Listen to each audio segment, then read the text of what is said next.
Let's set up the gas cylinders. They're stored safely outside near the cabinet.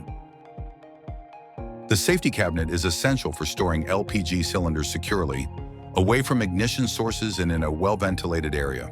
Positioned outside, it shields cylinders from weather exposure and minimizes fire hazards. Let's open the cabinet and take a look.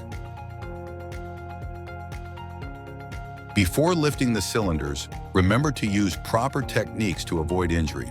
Bend your knees, keep your back straight, and wear gloves. Inspect for any visible signs of damage or leaks, and always carry the cylinder upright.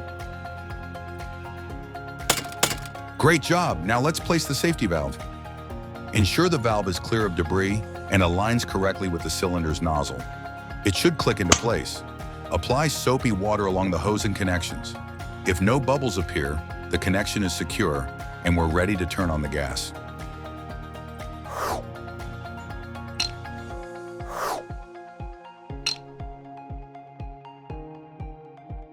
Now lift the gas levers. The meter springs to life, showing the gas is on. Let's activate the cooktop.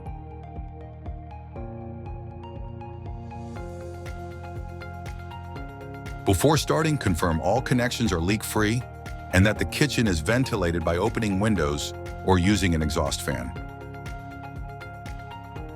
Now turn the knob to ignite the gas. Well done, you've successfully activated the stove.